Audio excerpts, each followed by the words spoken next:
Hey everyone, welcome back to Money with Mission. Today we have Dr. Johnoson Crutchfield, who is a family-focused entrepreneur and teacher. He has a portfolio of more than 500 rental units and assets valued at over $30 million across Mississippi, Iowa, Texas, and Louisiana. And he has vast experience in the real estate sector. He is a former experienced school principal with a Doctor of Education in curriculum and instruction from the University of Louisiana, Monroe. He's an expert in coaching and mentoring in the areas of educational leadership, business, real estate, and faith. His current focus includes acquiring a diverse range of property types in growing markets, and he's the owner of multiple businesses such as Grab the Map Properties, I Need a Contractor, and Property Works Tupelo. I think you're going to enjoy this conversation. John's got a lot to offer, and hearing his journey, so much like my own journey and probably so much like many of yours, and how we thought about money growing up and how we have come to think about it now. Enjoy this conversation. Hit subscribe if you haven't done so before. Let me know what you think. Appreciate it. Be the change you want to see. Make a difference by giving your money a purpose, a mission to do good. Welcome to Money with Mission, where we show you how to create passive income so that you have options for how to work and how to live your life while leaving a legacy of positive social impact. Welcome back to Money with Mission. Today I have Johnoson Crutchfield. You met him already. I'm excited to have this conversation because he works with a specific group of people in a specific way. And I think it's pretty exciting because I know some of you will really identify with what he does. Johnoson, thanks for coming on. I really appreciate it. Yeah, I'm excited Yes. to be on, excited to be a guest. It's Money with a Mission. Money with Mission. And anybody watching this on YouTube, okay, guys, Johnoson is not in prison. He's in his office. There's just no decoration. You're meeting family and you're jumping the conversation when they picking on your blinds, okay? We're talking about your background. Never again. Y'all gonna see me have something fancy back there. Hired by Felecia. Oh boy. So Johnoson, you started your career as a teacher. Let's go back before you started your career to what your thoughts were about money and how you came to just even walk up to where you are today and how you think about money. Go back to before you became a teacher, whenever you really started thinking about money, what was that thought like and how has it evolved over time? Oh man, that's a question that takes me back. I grew up in Tallahassee, Florida with, parents who like first generation, even thinking about, college or money, just in general. And I remember some of my first conversations about money. Don't leave the lights on because the bill be too high. Close the door because you're letting the air out. Close the refrigerator because you're letting too much air out of the refrigerator. That's going to drive up the bill. Some people remember types of things. Very, very money conscious family. Mom and dad went to work every day, but every penny mattered. And 600 square foot house. I had a brother and a sister, so very small space, but we didn't know it. We didn't think about it that way. As kids, we had a good time. We had a good upbringing. And I remember the only money conversation in my house really that kind of shapes who I am today, which was when my dad opened up his checkbook one evening and showed me how to write a check. And he showed me how to keep a ledger. And I actually opened my eyes when I saw what he had in his bank account because I was like, there's money in there. But as kids, we never knew that they had anything the way that they brought us up. And that's the only money conversation we really had. So I, went into the career field kind of in a path of, make good grades because you need to get a good job so you can make decent money and work for decent money for 30 years so that you can retire. And I followed, that's kind of the path that I was taught to follow. Push forward, things evolved in that having my own family and my own responsibilities, I became the guy fussing about the light bill and the refrigerator not being closed. And I married a woman that really wasn't having that. So I had to figure out a way to generate more income, a way to create more time freedom as well, because, in order to create the lifestyle that we wanted, I had to be gone all day. When you're taking time for money, it can become, 80 to 100-hour weeks working for somebody else. Mm-hmm. I found myself working for 80 to 100-hour weeks working for somebody else, but not having enough really, and seeing the track record, like seeing the path forward of, man, when I retire, this is not going to be enough. Yeah. So, money to me has evolved from being this scarce thing that's very hard to get, that you need to pinch every bit of it that you get, to being abundant and everywhere and full of opportunity to both create the life you want and serve others. And that's what money is today versus what it was when I was growing up. Do you remember when that transition happened? I know you said when you married your wife and she wasn't having the penny pension, there's not enough kind of mentality. And was that a conscious thing to you, where you realized, like, God, I didn't realize this is how I thought about things. Let me work on that. Or did it just, how did that evolve for you? You remember? Yeah, I think it's still evolving because I'm still like a product of my environment. I think everybody, as you become an adult, you start thinking about, okay, what was great and nostalgic about my childhood, and what do I want to change? I don't think I was actively saying, okay, I'm going to make this drastic switch. But I think that when you do it the way that you're told to do it, and then you realize, okay, this is not going to get me as far as I need to go, you got to make a change. And that means you have to look for new information, look for new education, look for new mentorship. And I really think that's when the switch happened. If I had to pick a moment, I was sitting in church with one of the elders at my church, and it was kind of like after church, and we had some event going on, but he was on one of the pews with his computer and had a spreadsheet on it that was full of numbers. And I remember just going up to him saying, "What are you doing working at church? You're supposed to be fellowshipping with the people." And he said, "I'm counting my retirement. This is my retirement plan." And that intrigued me. And the spreadsheet was a list full of properties that he owned with the rents. And that started sparking conversations with me and him for the next several months about what he was doing, how he was doing it. I remember him coming over to my house and really breaking down how he would buy these properties, fix them up, and then rent them out, and how he was letting the tenants pay down his debt, and how this was going to be the way that he retired and had lived comfortably in his 50s. And I remember a key phrase that he told me. He said, "John, if you can run a school," at that time I was a principal of a school. He said, "If you can run a school, you can run a business like this." And that's the first time in my life, I was 27, that I had ever heard or thought that I could run my own business. Like, that's how indoctrinated I was into getting a job, going to school, going up the ranks. First time I ever heard it was that conversation in my house. And it clicked for me, like, yeah, I could run a business for sure. It probably clicked. You were already running a business, even though it was a school. I mean, you're running a business. It's all the same parts of it. So I heard you had your own journey with money, and then you met someone, same thing that happened to me, who became then kind of a sort of mentor, or that person that really clicked things for you. Whether that mentorship continued, they got you to the place where, oh my gosh, there is a different way. And here is a person doing it. So you have that vision. It's like, who ran the 4-minute mile the first time? And then after that, how many people ran it? Just because it's been done. So now you're on your path from being from the educator in the traditional type educator. Let me put it that way. When did you transition away from being in the education system, the traditional education system? Yeah, so it's probably been about 5 years now. I was buying properties, fixing them up, renting them out, and then going to the bank. And did that guy help you with that? I'm sorry. Did he help you start that? 100%.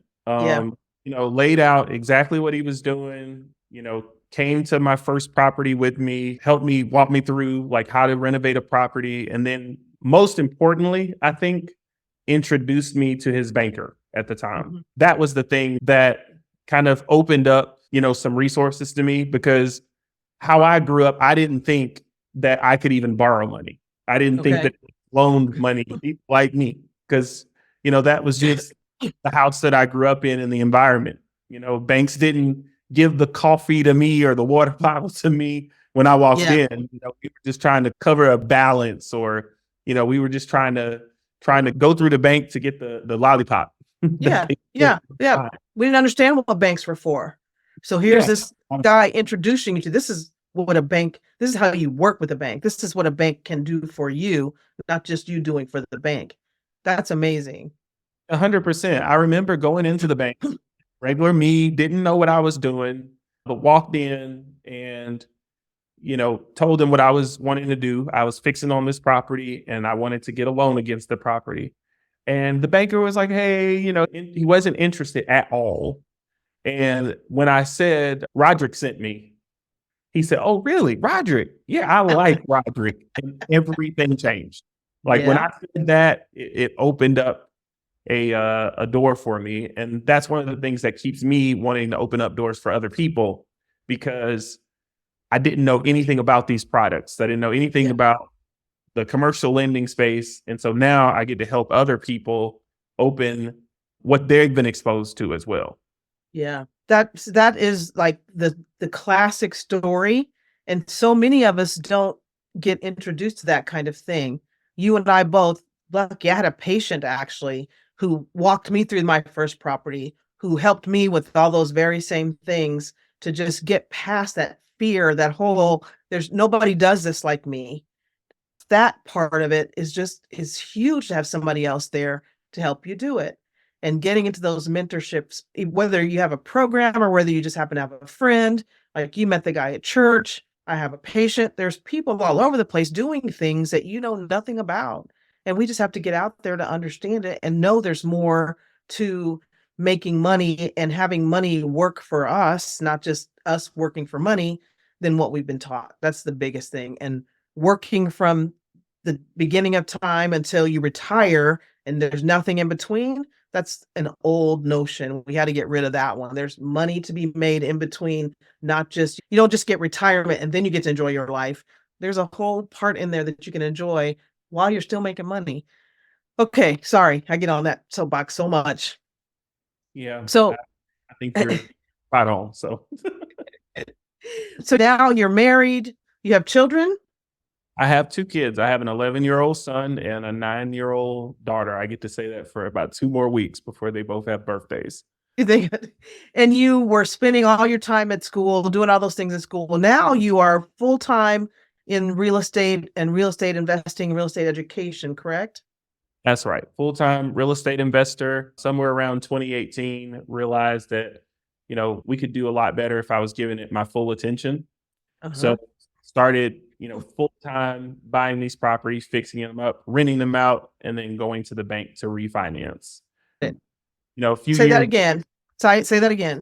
Buy a property. We buy the properties, we rent them out, or I guess we rehab them first. Rehab. Usually we're buying fixer-uppers, things that need improvements, because that's where you get the value add. Right.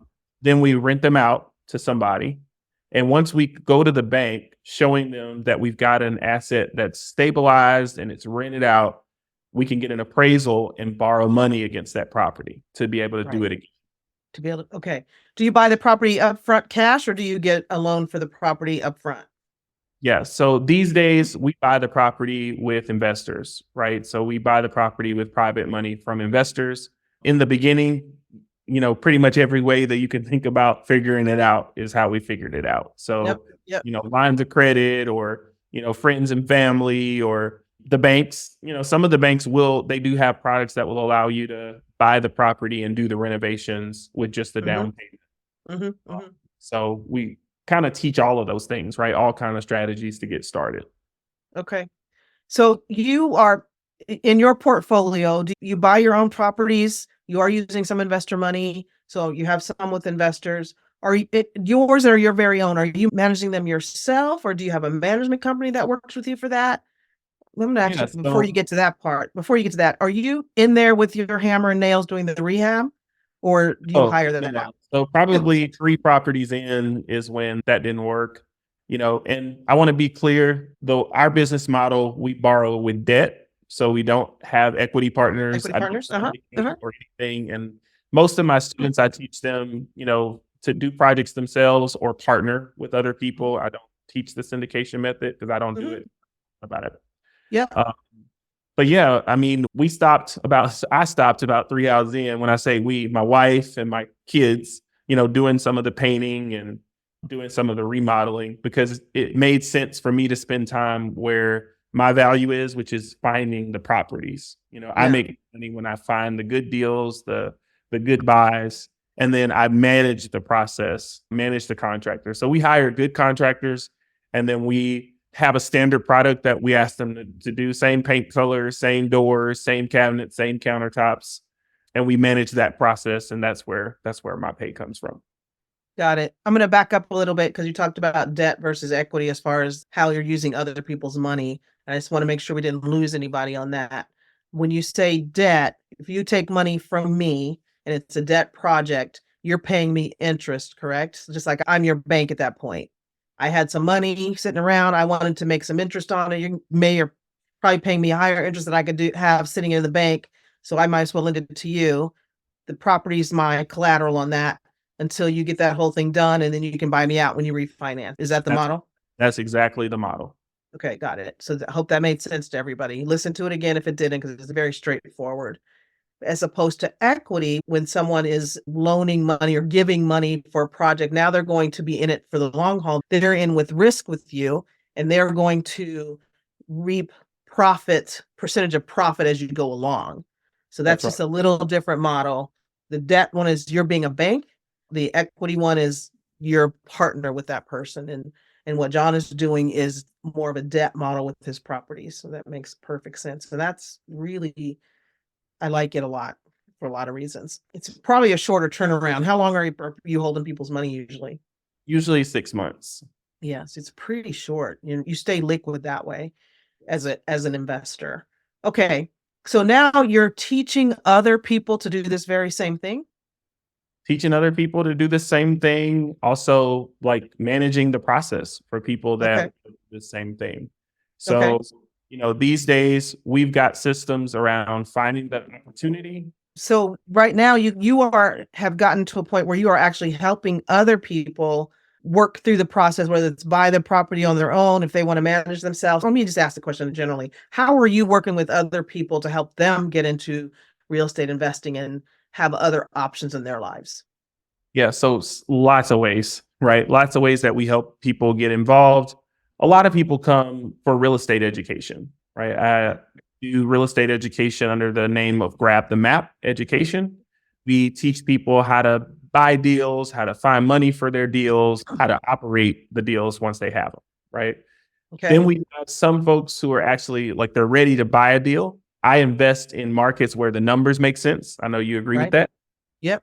So our primary market that we work in is Tupelo, Mississippi, where you can still find properties that cash flow well with reasonable property taxes and insurance rates. So we will help people find a property that makes sense according to their criteria, right? Maybe they want a brick house on a slab in a certain area at a certain age. We help them decide what their criteria is. We will then go and find the property, negotiate the property for them, help them close the property, make sure that they have, good lending products on the property, whether they want to use a local bank or whether they want to use their funds, it's totally on that. But the cool part about what we offer is that we can actually manage the property for them, turnkey, right? Provide all the statements that they are supposed to get every year, every month, provide the direct deposits, and then also handle the maintenance on the property for them. So this all sprung from me having to have all of this in place to run my own. Right. And a couple of years ago, we started offering this because we would get asked, like, can you help us? And it's like, well, let's create something where we can help other people that want to do this same thing. So back to the criteria, because I don't want anybody to miss that. You don't just go and decide to buy a house. You have, but first you want to know what are you trying to do? So John talked about the criteria of the property itself, but I'm sure he goes into the criteria of what do you want it to do for you in the long run? Are you buying this thing because you want it to appreciate? Are you buying it because you want some cash flow as you go, which I think both he and I would say you should have some cash flow. You don't want to go into something with a negative cash flow, usually, unless you know something. But it's really getting into where you want to buy your properties and why, and then what you want that property to do for you. So step one, criteria, and then criteria, what the property looks like and all that kind of stuff and where it is in the neighborhood. And I'm sure John's company and Grab the Map can help you work through the best places to buy right now. Absolutely. And then they help you go through the whole process from now you got that to getting the thing bought, to getting it rehabbed, getting a tenant in there. This is like, I meet plenty of people who want to buy their own property and then manage it and do all the dirty work and basically buy another job. This is a way to own it yourself and not have another job, have somebody else helping you with that very same thing. I really, really love what you're doing. And I really love that you're working with the teachers and working with other professionals who don't have time to get another job. They're already working way more hours than they need to and have no time freedom. And this is what we're working to help you have. Am I on the right track there, John? 100%. A lot of the folks that I work with in my former career, like I know it very well. I know, how much we're making. I know, how much energy they're putting into their days, how passionate they are about their full-time job, know what it's like to not really have a ton of time to think about investment. Some people are interested in real estate and they just kind of want a more hands-off approach. So this is something that we offer for that. But if people want to get in more hands-on, we have coaching for that as well. So I love that people can access it and kind of access it where they are at the time. Yeah. Yeah. How do people get in touch with you, John? I can imagine there's going to be some folks listening to this and go, I want to work with that guy. You already know how to teach. So you're not going to, be over people's head when you're talking to them, which like a lot of the coaches can be. How do they get with you? Yeah, so if you want to reach me, pretty easy to find online at Grab the Map, pretty much anywhere. I spend a lot of time building YouTube and Facebook. So if you want to connect with me there, that's a great place. But I'm on Instagram and TikTok. You can also find me at grabthemap.com too. Okay. And then, so those are the best ways. And then are your courses advertised there? Can you just sign up for stuff there? Do they need to have a conversation with you first, or how does that work? Always love conversations. It's always a great place to start. Really not a big fan of people just purchasing stuff without knowing, I really believe in getting an education. I believe in education, right? So educate first before you make your plan. So if you go to that website, grabthemap.com and click coaching, you'll see a big banner right there where you can schedule some time to talk, and we'll talk through what makes sense for you. We'll have this in the show notes, you guys. So don't panic. You have a podcast too. So you're out just giving free education on how to do things also, right? Learned a lot from free stuff. So Grab the Map is the name of the podcast. Post every Tuesday. These days, I spend a ton of time talking to other real estate investors, other guests that I think would be great to help people get in where they fit in. But yeah, you can find us on Grab the Map pretty much anywhere you listen to podcasts. That's amazing. John, thank you so much for coming on. This has been really good. Well, I'll see you when you get out one of these days. Look, you're gonna have people sending me stuff for my background. Why? Get a cake with a file in it or something. No, you're in Dallas, but you said you have properties where you said you're working in all over the country. Is that correct?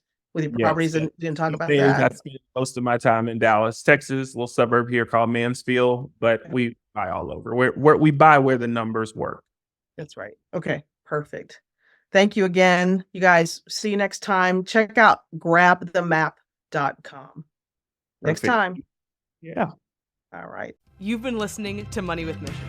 There are projects happening right now where you can have a great financial return while positively affecting the lives of others.